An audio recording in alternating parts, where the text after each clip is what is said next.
Agora vou botar para vocês verem aí. Pronto? Boa tarde, pessoal. Nós estamos aqui mais uma vez para a disciplina de seminários científicos e hoje nós temos uma ilustre palestra que vai ser ministrada pela professora Márcia Margarete Meyer. Essa palestra é resultado de um evento que a professora Márcia participou na cidade de Roma, na Itália. Professora Márcia, está o título ali, Nanoparticle Applied in Biomaterials, Surface Modification and Application. Esse trabalho foi desenvolvido, foi de um evento que a professora Márcia participou na Itália. Bom, a professora Márcia ela é bacharel em Química e mestre em Química pela Universidade Federal de Santa Catarina. Ela é doutora em Físico-Química pela mesma universidade. Também ela tem um período de doutorado sanduíche na Universidade de Johannes, na Alemanha. Trabalhou por 7 anos em pesquisa e desenvolvimento na indústria, né, professora Márcia? Tem vários artigos científicos publicados, registros de patentes. A professora Márcia foi a primeira coordenadora do programa de pós-graduação em Química aqui da UDESC, foi uma das autoras do projeto do programa de pós-graduação. A professora Márcia também foi já membro do Conselho Universitário, hoje também faz parte da gestão do Centro Multiusuário da UDESC. Ela tem atuação na área de materiais poliméricos, compósitos, nanocompósitos, encapsulação molecular e vários desses materiais aplicados na área de saúde. A professora Márcia vai fazer a apresentação do resultado deste evento que ela participou, do ProEvent. Professora Márcia, com a palavra, nos honra aqui com essa palestra que com certeza é bastante importante o programa de pós-graduação em Química. A gente vê esse trabalho que tem sido feito pelo grupo ser divulgado aqui para nós também. Professora Márcia, fique à vontade. Obrigada. Obrigada, Alexandre, pela apresentação. Vou me posicionar aqui porque hoje eu preciso ser filmada.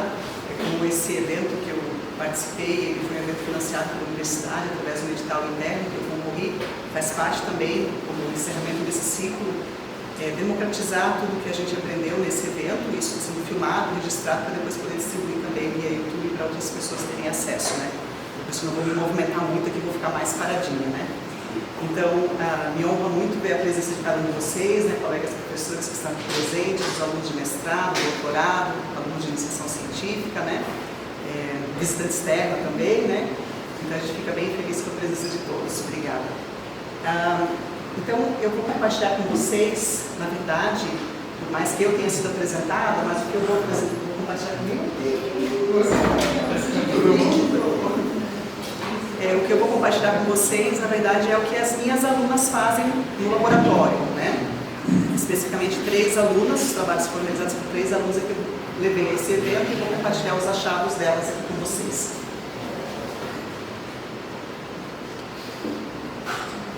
Bom, o evento ele, é o 4º Biennial International, vou ficar...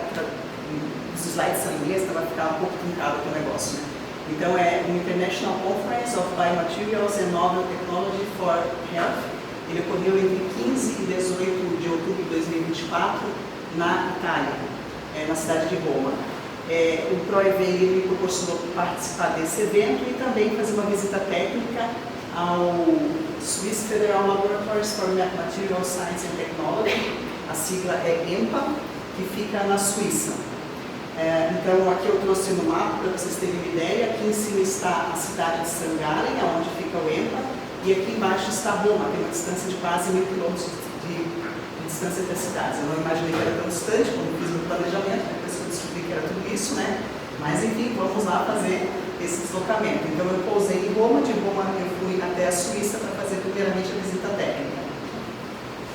Essa aqui é a cidade onde fica o EMPA, esse Instituto de Pesquisa da Suíça. A cidade chama-se St. Gallen, uma cidade típica suíça, muito bonita, E nessa cidade, então, está localizada uma das unidades do EMPA. O EMPA, então, é como se fosse o Instituto Nacional de Pesquisa da Suíça. Eles têm 3 unidades, são mais de 2.000 pesquisadores que atuam nesse instituto de pesquisa. especificamente nesse instituto que fica na cidade de Sangalli, eu visitei o laboratório de aditivos químicos, onde a doutora veio Klinger me recebeu. E eu, na verdade, já a tinha conhecido no evento anterior, ela pediu alguns materiais nossos, nós enviamos, eu fui lá para discutir, então, as análises que ela fez dos materiais que nós encaminhamos para ela. Esse laboratório, ele está focado em recobrimentos poliméricos avançados, nanomateriais e liberação controlada de fármacos. Então, eu tive a oportunidade de visitar internamente esses prédios, os laboratórios, especificamente o laboratório em que ela trabalha, né? Não pude fazer registro fotográfico desse espaço, né?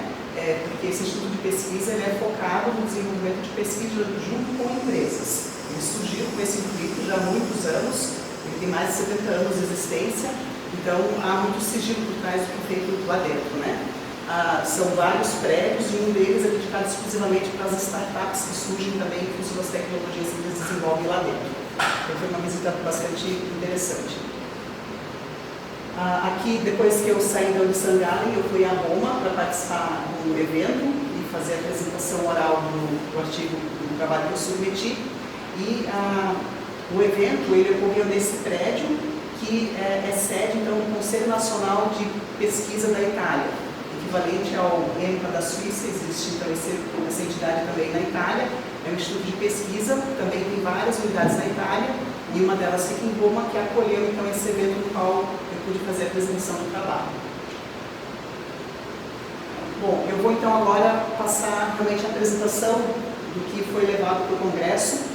No evento, a apresentação foi realizada em 10 minutos, então o tempo dado dos apresentadores é curto, né?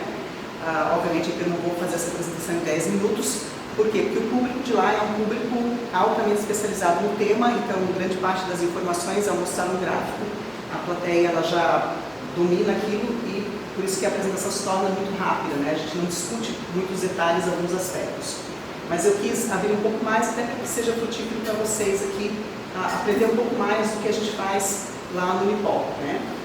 Então, o trabalho, ele envolveu 3 tipos de nanopartículas que nós trabalhamos lá no Unipol, a nanocelulose cristalina e a hidroxiapatita. Esses trabalhos que nós realizamos foram desenvolvidos, na verdade, pela Vitória Sanches Fadel. Ela já terminou o mestrado dela, hoje em dia trabalha em Blumenau, numa indústria química.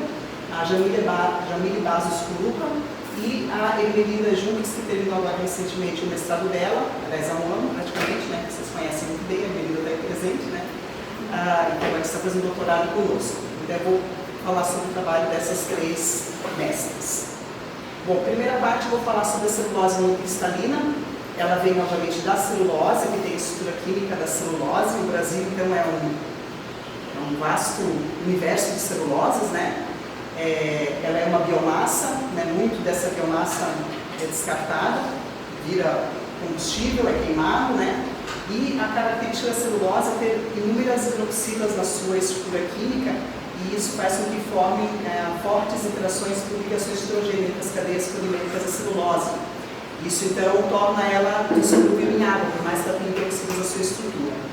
Essa abundância de hidroxilas são, na verdade, do nosso ponto de vista clínico, uma grande oportunidade de modificação química. São grupos reativos que nós temos lá disponíveis, né? Então, a nanocelulose ela é extraída da celulose vegetal, ou de uma celulose também chamada bacteriana, e ela é então chamada de celulose nanocristalina, a sigla que vai ser CNC, é a sigla usada para isso.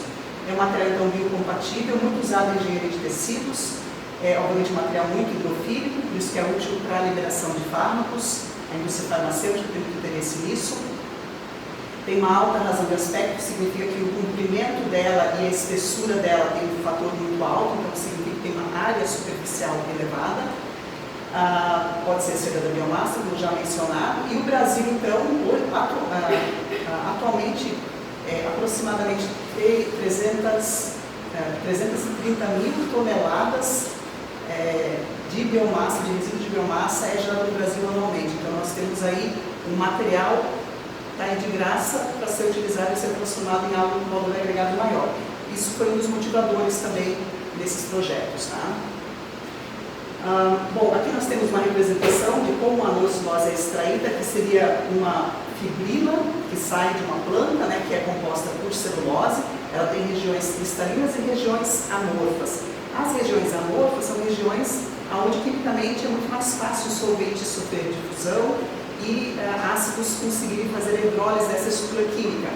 E é assim que nós conseguimos então separar as regiões cristalinas, que daí são chamadas de celulose não cristalina, dessas regiões amorfas que são solubilizadas em ácido, né? Isso é feito usando ácidos bastante fortes, né? E eu vou representar aqui na minha apresentação agora a celulose não cristalina nesse formato aqui só para ilustração.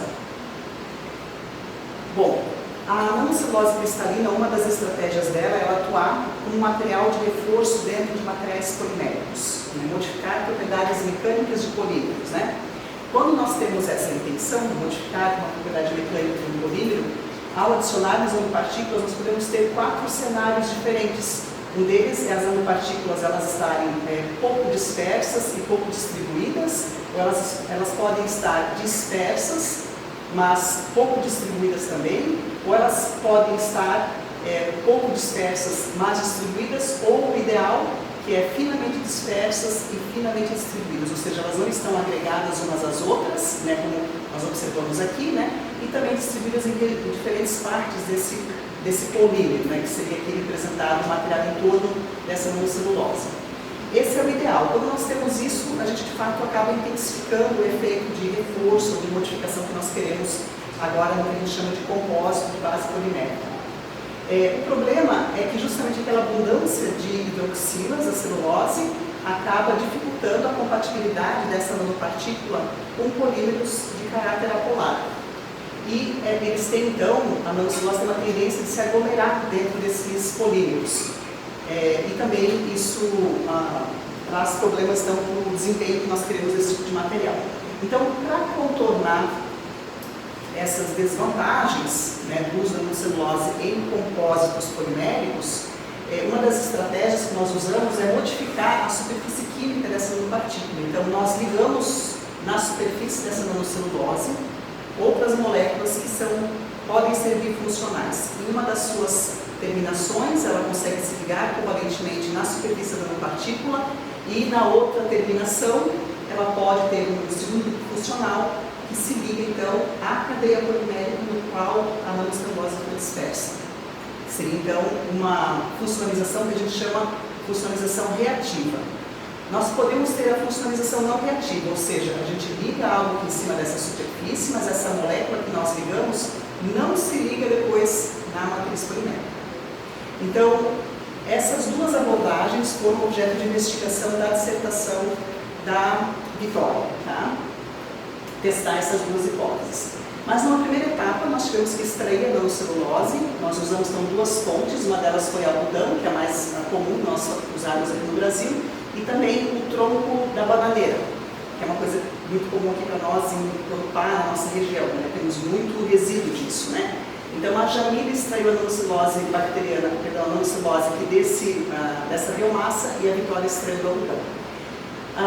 Seguiu-se as etapas de extração, não vou entrar aqui em detalhamento, né? E foi feito um planejamento fatorial para identificar as melhores condições de extração a partir do tronco da bananeira, porque da banana, do algodão já é bem estabelecido, a gente só reproduzir porque a literatura já fazia. E assim então foram encontradas as melhores condições de extração com o melhor rendimento possível, né? E quando nós levamos esse material para ser analisado por microscopia eletrônica de transmissão, nós então enxergamos, né, o formato que esse material tem. Então são materiais muito, muito estreitos, né, um diâmetro na ordem de 7 nanômetros, quando a fonte é algodão, com comprimento de 88 nanômetros, são agulhas.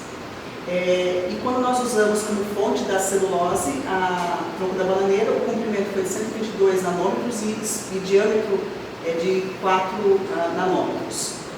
Esse material, então, foi levado para a próxima etapa, que foi preparar os compostos e fazer a modificação química. Nessa etapa, então, a professora Daniela Becker colaborou, né, pela experiência dela com materiais compostos. Ela orientou, então, o trabalho da Vitória. Bom, então, no trabalho da Vitória, nós usamos como polímero um poliácido lático. Ele é um polímero muito usado na área médica, porque o nosso corpo consegue degradar esse polímero, né? E a nanocelulose, então, ela foi modificada usando duas estratégias. Uma estratégia é a estratégia da fosforização reativa. Usamos um mucilano, é uma molécula que desse lado aqui consegue se ligar à superfície da nanocelulose, e aqui ele tem uma terminação epoxídica que é bastante reativa. E a outra estratégia foi funcionalizar a nanocelulose com ácido lático, já que o polímero é feito de poliácido lático, procuramos uma molécula semelhante para que a nanocelulose se tornasse mais compatível com a fase polimérica. Então, primeiramente, vou mostrar para vocês os resultados da funcionalização usando o ácido lático, em inglês lactic acid, por isso que a sigla é LA. Então, nós ligamos covalentemente o ácido lático na superfície dessa nanopartícula. Obviamente, não ficou na forma de um monômero, sim um oligômero. Através de espectroscopia na região do infravermelho, identificamos os módulos vibracionais que nos deram evidências de que essa molécula estava ligada na superfície.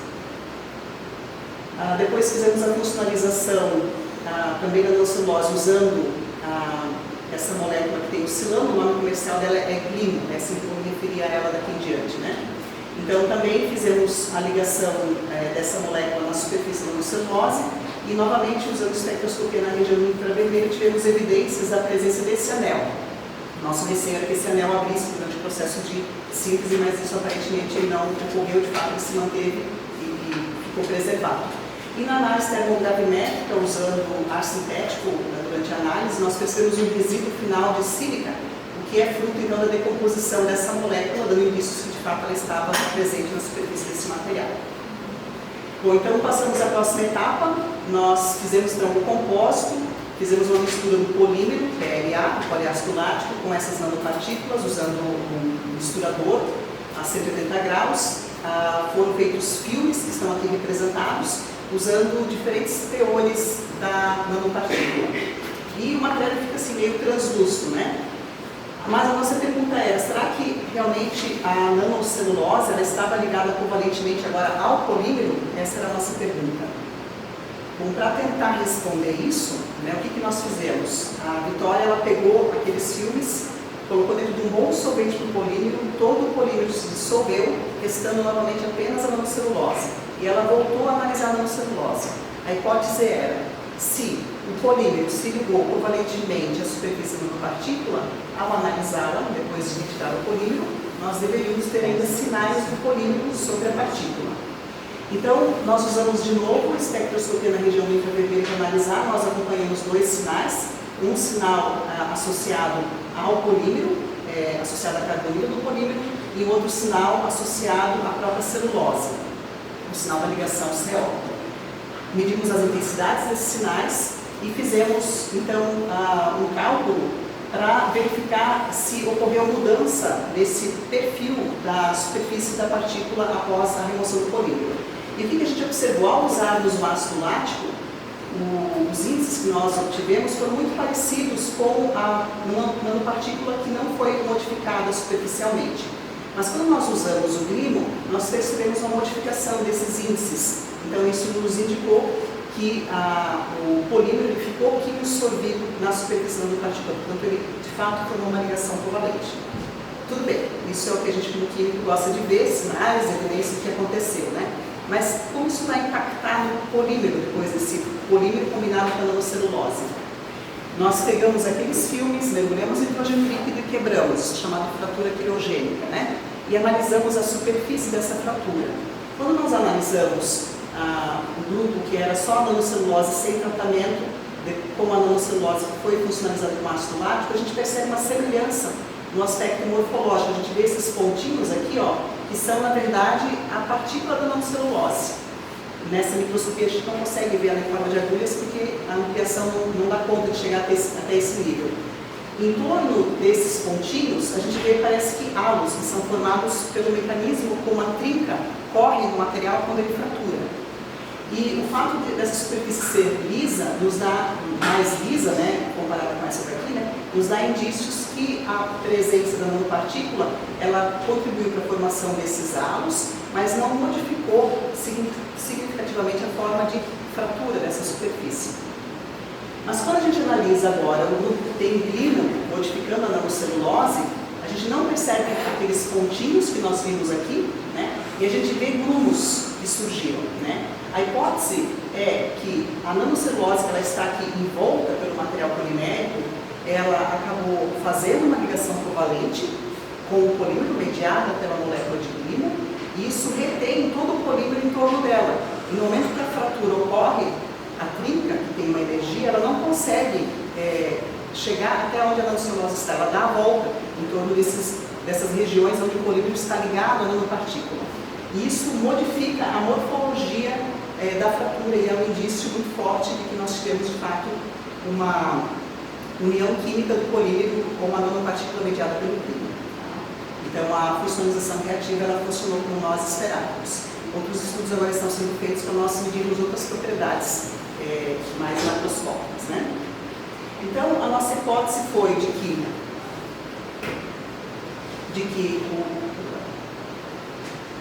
no grupo que tinha ácido lático nós tivemos apenas interação entre a nanopartícula e o polímero. No entanto, no grupo onde nós usamos glimo, nós tivemos formação de ligação covalente.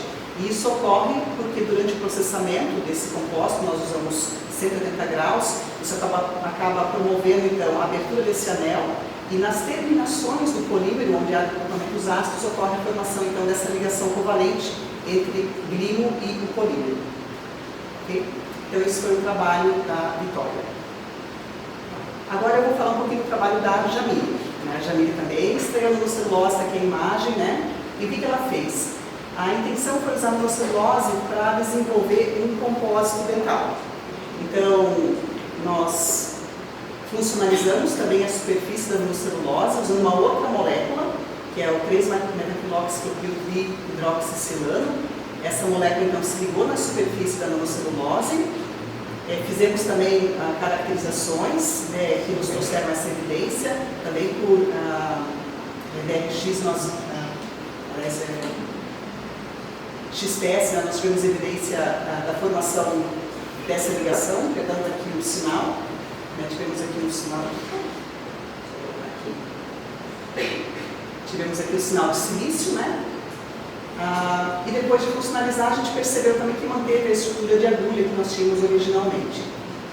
A Jamile, então, dispersou essa nanocelulose dentro de monômeros, que são tipicamente usados na área odontológica, usou luz para fotopolimerizar, e daí esse material, agora chamado compósito, ele foi caracterizado. E uma das caracterizações foi medir o grau de conversão, quanto de monômero se converte para polímero, e não teve variação significativa. Então aqui os fatores de prova que ela obteve.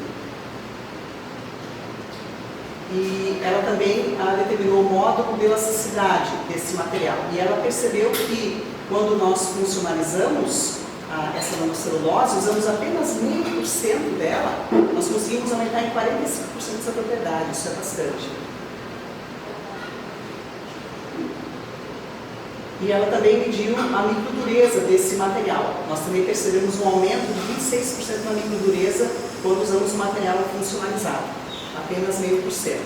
Quando a gente usa teores maiores, não há um crescimento tão grande da propriedade.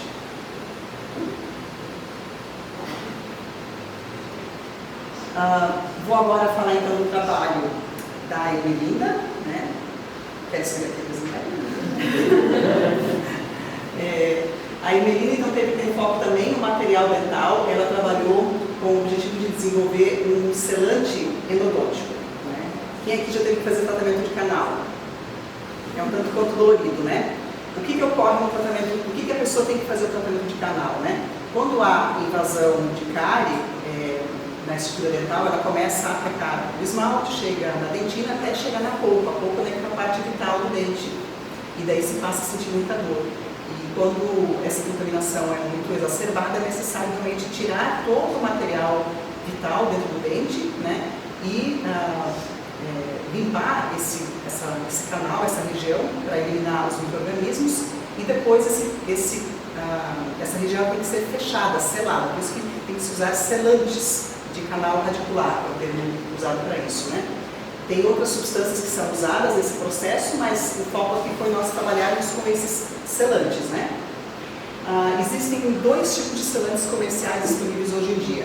Um deles é o grupo dos selantes à base de silicatos. Eles são bastante bioativos, eles liberam muitas hidroxilas quando em contato com fluidos aquosos, e essa hidroxila é bactericida. E isso também traz um drawback, uma característica, uma desvantagem. Essas hidroxilas solubilizam o material, então ele perde a habilidade de ser selante. Então ele mata bactérias, mas ele deixa de selar. Aí surgiram as resinas epoxídicas, elas são de base polimérica.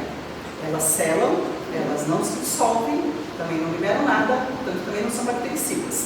Então, um grupo da Universidade Federal do Maranhão e da Universidade de Ceúma fizeram contato conosco para que nós contribuíssemos no desenvolvimento de um selante que tivesse características intermediárias.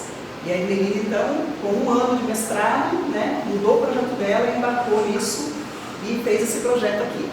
Então, qual foi a intenção? Nós desenvolvermos um selante de base epoxídica, que é um bom selante, mas incorporar dentro dele moléculas bactericidas. Então, o que nós fizemos? A Emeline usou Degeba, que é um monômero que tem equipamentos epóxi aqui nas terminações, usou uma tetra, né, que é um trietanol,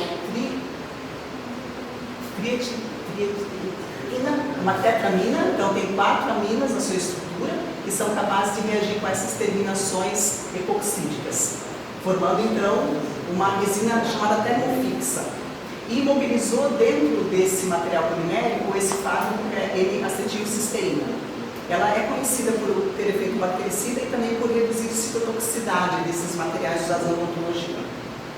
Nós vamos chamar isso de grupos epoxinac, é o nome dado a esse grupo experimental. Bom, então fomos ao estudo de liberação do fármaco. Aqui nós temos então no eixo X, no eixo Y, o teor de fármaco liberado. Vejam que em menos de 24 horas todo o fármaco foi liberado. Todo o fármaco foi liberado, tá bom? Ou seja, isso não é bom. Nós queríamos que a liberação não fosse lenta para prolongar esse efeito, né? E quando nós analisamos esse material no microscópio, a gente vê aqui enormes buracos, né? Todo o fármaco que estava aqui alojado nessas cavidades foi solubilizado, né? E isso causou então essa liberação rápida. Foram feitos estudos de teor de água absorvido, perda de massa, tudo isso a Emeline fez, mas a gente não conseguiu mostrar aqui no slide. Bom, então para contornar esse problema, nós mudamos de estratégia. Nós optamos então em avaliar a possibilidade de absorver esse fármaco em cima de uma superfície. E nós absorvemos então esse fármaco sobre hidroxiapatita. Então foi sintetizada hidroxiapatita, tem aqui todas as caracterizações que foram feitas. É um material com uma elevada área superficial, 44 metros quadrados por grama. Na superfície dessa partícula há muitas hidroxilas de novo, que vão ter interação então com fármacos como a N-acetilcisteína. Então está aqui mais imagens, né, mostrando o aspecto morfológico e a proposta então de decorar, né, que a gente chama de decorar a superfície com a N-acetilcisteína.